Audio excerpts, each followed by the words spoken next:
After the end of World War II, the world was split into two, East and West.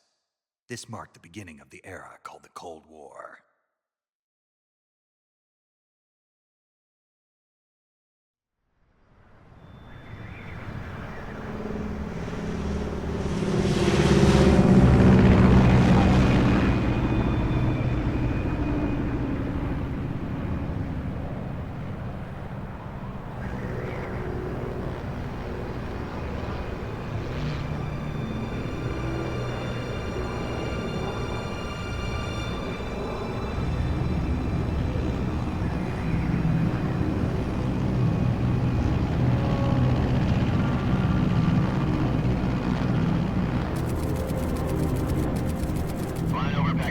Altitude 30,000 feet. Approaching Soviet airspace. 20 minutes to drop off. Commencing internal depressurization. Equipment check. Arm main parachute. All right. You ready to go? Drop zone still showing a high pressure mass. Cav okay. Good. We've got high visibility.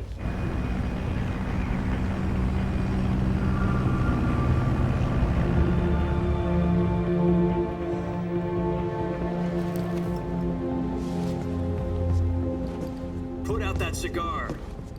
Connecting oxygen hose to interior connector. Put on your mask.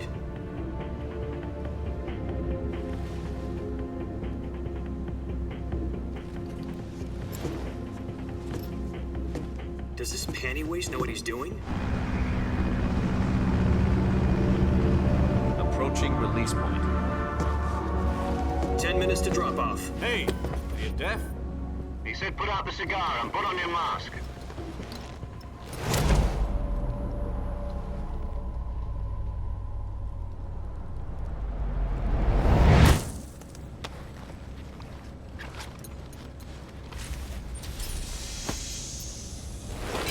Depressurization complete. Checking oxygen supply.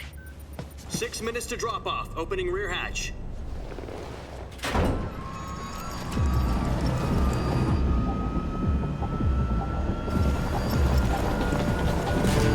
Sunrise.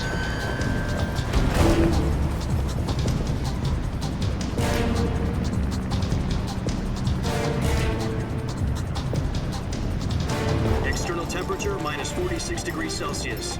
2 minutes to drop off. Stand up. You'll be falling at 130 miles per hour. Try not to get frostbite from the wind chill. 1 minute to drop off. Move to the rear. Activate bailout bottle. This is one for the history books. The world's first halo jump. 10 seconds to drop off. Stand by. Status okay. All green. Prepare for drop-off. Countdown. 5, 4, 3, 2, 1. Spread your wings And fly. God be with you.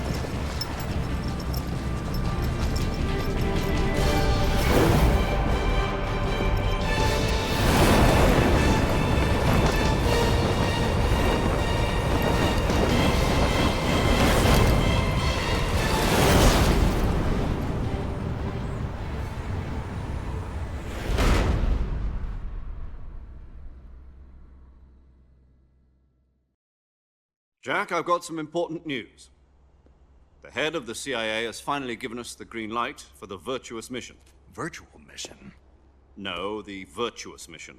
The future of our Fox unit depends on it. If it succeeds, we'll be officially organized into a unit. Virtuous mission? Sounds like some kind of initiation ritual. You know, don't get cocky. This isn't a training op. Right. So what exactly is this wonderful mission? Well, about 2 years ago, a certain Soviet scientist requested asylum in the West through one of our moles. His name is Nikolai Stepanovich Sokolov. He's head of the OKB 754 Design Bureau, one of the Soviets' top-secret weapon research facilities, and the East's foremost expert on weapons development. Sokolov? Isn't he that famous rocket scientist? The very same. On April the 12th, 1961, the Soviets achieved the first manned spaceflight in history. The Earth was blue, but there was no God. Well spoken. The rocket that carried Yuri Gagarin into orbit was the A-1, known as the Vostok rocket.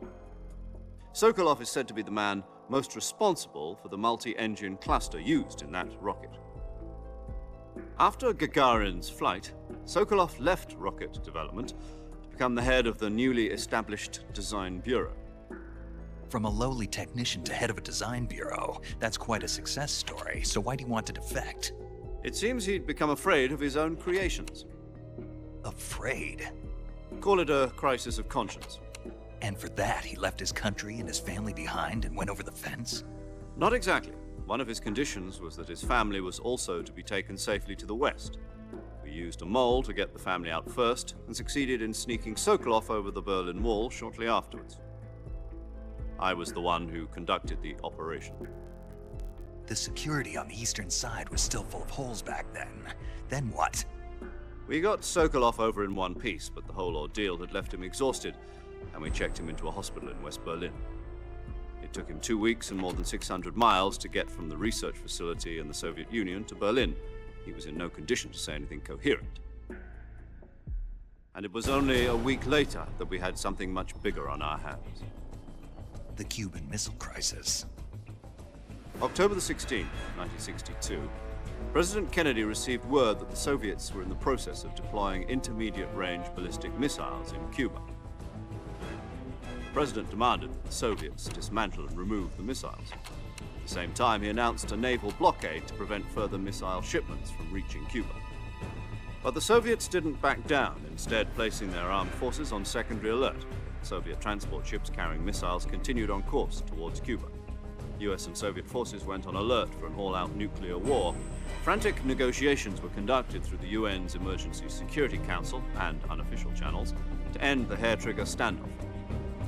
Finally, on October the 28th, the Soviet Union agreed to remove its missiles from Cuba, and so the world avoided a nuclear holocaust. But in order to get the Soviets to pull their missiles out, we had to make a deal. You mean the one where the US agreed to remove its IRBMs from Turkey? No. The Jupiter IRBMs deployed in Turkey were obsolete, and we were going to get rid of them anyway. They had no strategic value whatsoever to either the US or the Russians. The Turkey deal was a ruse, a cover story that was fed to the other intelligence agencies around the world. So what did the Russians really want? Sokolov. They wanted us to return Sokolov. You mean the Soviets pulled out of Cuba just to get their hands on Sokolov? That's right. What the hell was he working on? At the time, we had no idea. We were running out of time. It was either give up Sokolov or risk full-scale nuclear war. In the end, we had no choice. President Kennedy gave in to Khrushchev's demand. The next day, I got Sokolov out of the hospital, handing him over to agents on the eastern side. Sokolov kept on screaming, "Save me," until he disappeared from my sight. Then, a month ago, we received some new information from one of our moles. About Sokolov? Yes. He was taken back to the research facility and forced to continue working on the weapon in question under KGB supervision. What's more, it's on the verge of completion. So what kind of weapon is it? Something to do with space rockets? No, missiles. Same technology. I guess you're right. We don't know the details, but it appears to be a new kind of nuclear device. For half a year now, the Soviets have been conducting frequent nuclear tests at Semipalatinsk. Something to do with the weapon, I assume. We're talking about a secret weapon so big that Khrushchev was ready to pull out of Cuba to get it back. Is Sokolov still in the facility? No. According to our intelligence, he's in Selino-Yarsk, a place in the mountains about 3 miles to the west that's known as the Virgin Cliffs. The Virgin Cliffs. Nice name for a virtuous mission. They moved him there just recently. Why? Apparently, they're conducting a field test of the weapon, but it's our best chance to get him back. This mission would never have been possible if he was still in the research facility. This is our last chance. Sokolov must have known that too when he contacted us.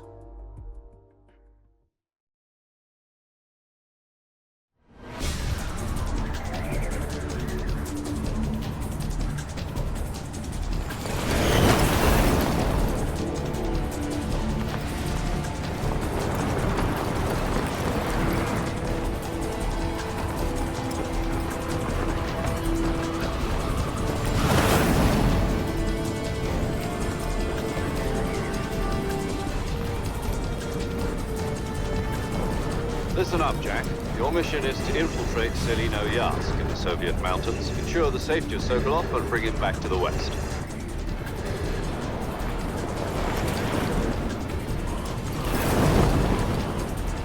If we don't get Sokolov back before that weapon is complete, we'll be facing a major crisis. The clock is ticking.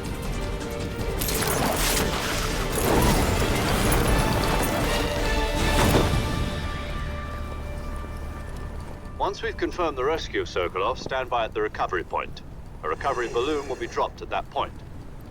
Helium will be pumped into the balloon to inflate it. The process takes about 20 minutes. Once it's complete, the gunship's arm will latch onto the balloon and pull it up. The Fulton surface-to-air recovery system. I'm familiar with the theory. Take it easy. It's been combat proven. Do you think Sokolov is up to it? The shock will be less than during a parachute jump, and the arm can handle up to 500 pounds. So you're planning on going over the border in a single combat Talon? She's equipped with two 6-barrel 20mm Vulcan cannons, as well as two 40mm machine guns. Sounds like she could hold her own against a battalion of tanks. Even with the fuel in the reserve tank, we're facing a 4-hour time limit. If all goes well, it shouldn't take more than a few hours. Home in time for dinner. But if anything goes wrong, you'll be eating dinner, breakfast, and all the rest of your meals in the jungle.